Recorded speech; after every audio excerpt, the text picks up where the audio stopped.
নমস্কার বন্ধুরা, tales of motivation চ্যানেলে তোমাদের সবাইকে জানাই স্বাগত। আজকে আমাদের এই কাহিনীর শীর্ষক হলো সুখ বাইরে নয়, ভিতরে। গৌতম বুদ্ধের এক অনন্ত সত্য। কাহিনীটি শুরু করার পূর্বে তোমাদের বলতে চাই যে ডেসক্রিপশনে আমার আরেকটি চ্যানেল লিংক দেওয়া রইল, যার নাম হচ্ছে ইন্সপায়ার বাংলা। প্লিজ চ্যানেলটি ভিজিট করতে ভুলবে না। তো চলো এবার মূল কাহিনীতে ফেরা যাক। তুমি কি কখনো ভেবেছো কেন সবকিছু পাওয়ার পরেও মনটা ফাঁকা লাগে? ধন, সম্পদ, সম্পর্ক সব থাকার পরেও কেন এক অদ্ভুত অশান্তি ঘিরে ধরে? যদি আমি বলি তোমার খোঁজা সুখটা কোথাও বাইরে নেই, সেটা লুকিয়ে আছে তোমার নিজের ভিতরে। শান্ত এক বিকেল, বনভূমির মাঝখানে এক বিশাল বটগাছের নিচে গৌতম বুদ্ধ বসে আছেন। চারিদিকে তার শিষ্যরা নীরবে বসে আছে। হালকা বাতাস বইছে, পাখির ডাক শোনা যাচ্ছে। সবকিছু যেন এক গভীর শান্তির বার্তা দিচ্ছে। একজন শিষ্য ধীরে ধীরে উঠে দাঁড়ালো, তার চোখে অস্থিরতা। সে বলল, ভগবান, আমি সুখ খুঁজে পাচ্ছি না। আমি অনেক কিছু অর্জন করেছি, অনেক কিছু পেয়েছি, কিন্তু মনটা শান্ত নয়। সুখটা কোথায়? বুদ্ধ মৃদু হাসলেন, তার চোখে ছিল গভীর করুণা। তিনি বললেন, তুমি কোথায় খুঁজছ সুখ? শিষ্য উত্তর দিল, আমি বাইরে খুঁজছি ভগবান, সম্পদে, সম্পর্কে, সাফল্যে। বুদ্ধ একটু নীরব থেকে বললেন, তাহলেই তো ভুল করছো।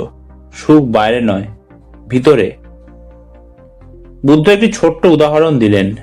ধরো, এক ব্যক্তি এক স্বর্ণের পাত্র হাতে নিয়ে নদীর তীরে দাঁড়িয়ে আছে, কিন্তু সে তৃষ্ণায় কাতর। কেন? কারণ সে জানে না সেই পাত্রে জল আছে।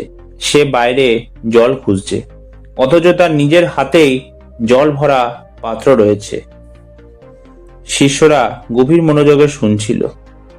বুদ্ধ আবার বললেন, ঠিক তেমনি মানুষের হৃদয়ের ভেতরেই সুখের উৎস লুকিয়ে আছে, কিন্তু সে সেটা বুঝতে পারে না, তাই বাইরে দৌড়াতে থাকে। আর একজন শিষ্য জিজ্ঞেস করলো, কিন্তু ভগবান, আমরা তো অনুভব করি, যখন আমরা কিছু পাই তখন আমরা সুখী হই। বুদ্ধ বললেন, না, তুমি জিনিস পাওয়ার জন্য সুখী হও না। তুমি সুখী হও কারণ সেই মুহূর্তে তোমার চাওয়া থেমে যায়। সবাই অবাক হয়ে গেল। বুদ্ধ বুঝিয়ে বললেন, যখন তুমি কিছু চাও তখন তোমার মন অশান্ত থাকে, আর যখন তুমি সেটা পাও তখন কিছু সময়ের জন্য সেই চাওয়া থেমে যায়, এবং সেই শান্তির মুহূর্তটাই তুমি সুখ বলে মনে করো। বুদ্ধ বললেন, সুখ কোনো বস্তু নয়, কোনো পরিস্থিতি নয়। সুখ হলো একটি অবস্থা, মনের অবস্থা।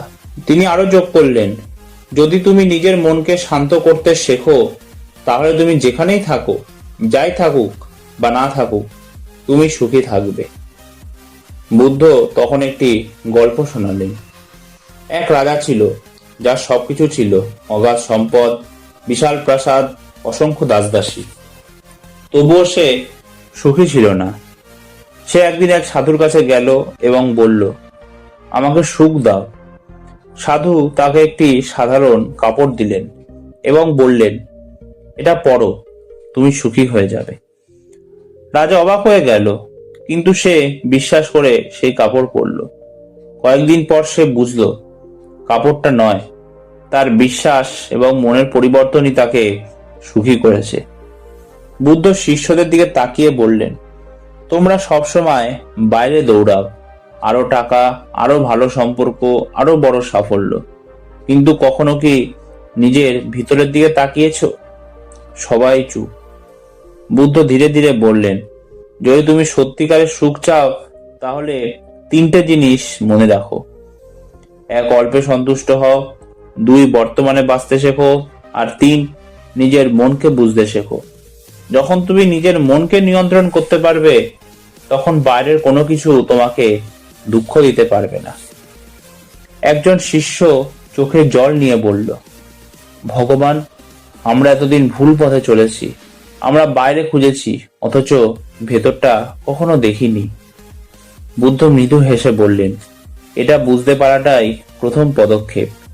যেদিন তুমি নিজের ভিতরের নীরবতাকে অনুভব করতে পারবে, সেদিনই তুমি বুঝবে সুখ কখন বাইরে ছিল না। বুদ্ধ চোখ বন্ধ করে ধ্যানমগ্ন হয়ে গেলেন। চারদিকে নীরবতা নেমে এলো।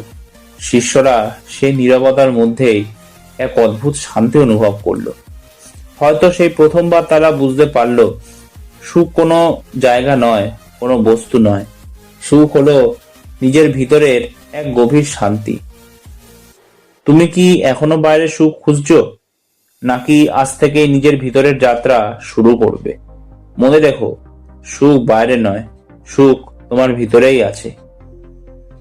এই কাহিনীটা এতটাই। ভালো লাগলে প্লিজ ভিডিওটা লাইক, শেয়ার, চ্যানেলটা সাবস্ক্রাইব করতে ভুলবে না। আর ভিডিওটা কেমন লাগলো প্লিজ কমেন্ট করতে ভুলবে না। তো একটা নতুন ভিডিও নিয়ে তোমাদের সামনে আমি আবার উপস্থিত হব। ততক্ষণ সবাই সুস্থ থেকো, সাবধানে থেকো। ধন্যবাদ।